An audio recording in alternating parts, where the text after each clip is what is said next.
Hey, Hydrohaven family! Today, I want to talk about a vegetable that many people assume is tricky to grow. But in reality, celery is super easy to grow at home with just a few basic supplies and some care. If you're looking to grow your own celery, it's not as complicated as it seems. With the right conditions, you can have fresh, crunchy celery on hand. And the best part is, you don't need a large garden to make it happen. I've grown celery in small pots, and it's been a surprisingly straightforward process. So let's dive into the care guide, actionable steps, and tips you need to successfully grow celery at home. When it comes to celery, there are a few different types to choose from. While Pascal celery is the most common variety found in grocery stores, it can be a bit fussy to grow. For beginners and those with smaller spaces, I recommend trying a more compact variety such as Golden Self-Blanching or Tango. These varieties are often easier to grow and can handle container gardening better. One of the easiest ways to get started growing celery is by regrowing it from the base of a store-bought stalk. This method is super simple, and I've done it many times. Here's how to do it. Actionable steps. Cut the base. Take the base of a stalk of celery, about 3 to 4 inches, and place it in a shallow dish with about 1 inch of water at the bottom. Place in a sunny spot. Put the dish on a sunny windowsill where it can get at least 4 to 6 hours of direct sunlight each day. Change the water every couple of days to prevent any rot. Wait for growth. Within a few days, you'll start to see small roots forming at the base. After about a week, you should also notice new leaves sprouting from the center. Transplant to soil.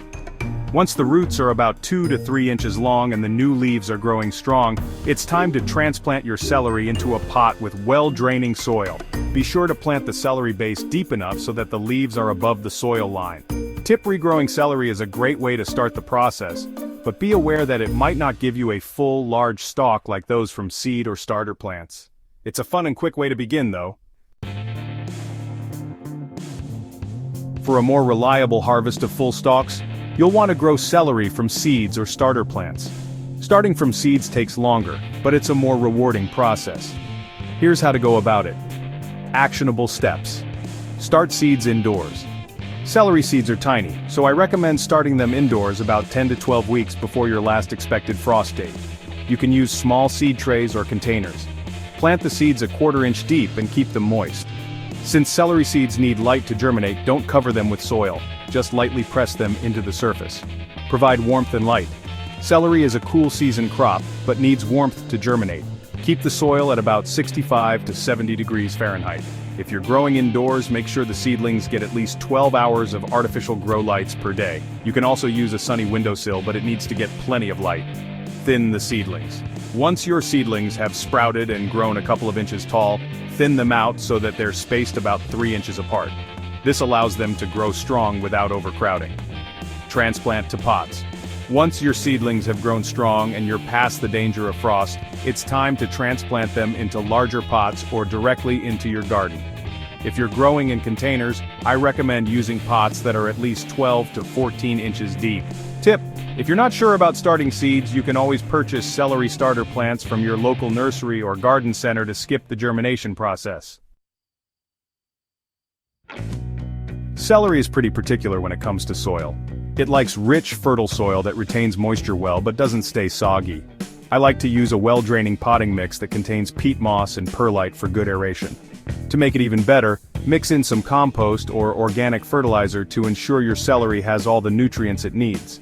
If you're growing in containers, ensure that your pots have good drainage holes so the soil doesn't get too wet. Celery prefers slightly acidic to neutral soil with a pH of 6.0 to 7.0. I check the pH level with a soil tester if I'm concerned about it. Celery needs consistent moisture to grow well. The soil should stay moist at all times, but you don't want it to be soaking wet. I water my celery regularly, but I always ensure that the pots have proper drainage so the roots don't rot. Water regularly. Water celery when the top of the soil feels dry. Aim for deep watering rather than light, frequent watering. Avoid overwatering. Be careful not to water too often, as celery doesn't like to sit in waterlogged soil. Use a tray under your pots to catch any excess water. Mulch. Adding a layer of mulch around the base of the plant helps to retain moisture and regulate soil temperature.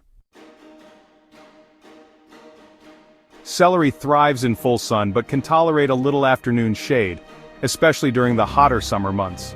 I've had my best results with celery growing in a location that receives 6 to 8 hours of direct sunlight daily. Ensure your pots or garden bed are placed in a sunny spot. In hotter climates, it's a good idea to give your celery a bit of afternoon shade to protect it from overheating. This can be done by positioning your pots near taller plants or using shade cloth during the hottest part of the day. Celery is a heavy feeder, meaning it requires regular feeding to grow well. I like to use a balanced liquid fertilizer every 2 to 3 weeks during the growing season. You can also add a slow-release granular fertilizer to the soil when planting.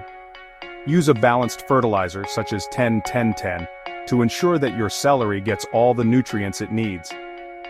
Compost also works wonders to feed celery over time. Be careful not to over-fertilize, as this can lead to lush foliage with poor stalk development. Celery is usually ready for harvest in 3 to 4 months if you're growing it from seed. However, you can begin harvesting outer stalks once they reach about 8 to 10 inches long, even if the plant is still growing. This is known as cut and come again, and it'll encourage the plant to produce more stalks. For a full harvest, wait until the entire stalk is thick and well formed, then cut the whole plant down at the base. I like to harvest celery in the morning when the plant is still full of moisture. It's also a good idea to leave some of the inner stalks to continue growing, so you can enjoy fresh celery for longer. Celery is fairly low maintenance, but like any plant, it can run into some issues. Here are a few common problems and how I tackle them. Yellowing leaves. This can be a sign of nutrient deficiency or too much water. Check your soil drainage and consider adding more fertilizer if needed. Bolting. If your celery starts to flower, it means it's getting too hot. Celery bolts in warm weather, so try to grow it in cooler months or provide afternoon shade. Pests. Celery can attract pests like aphids or slugs. Use organic insecticidal soap for aphids or a handmade beer trap for slugs. Growing celery is actually much simpler than many people think. With a few basic steps, starting from scraps, choosing the right variety, keeping the soil moist, and ensuring plenty of sunlight, you can enjoy fresh, homegrown celery right from your own space. Whether you're growing in small pots on a balcony or in a larger garden bed, celery is a rewarding plant to grow. If you found this guide helpful, don't forget to subscribe to Hydrohaven for more actionable tips on home gardening. Let me know in the comments if you're planning to try celery or have any questions. Happy gardening, everyone.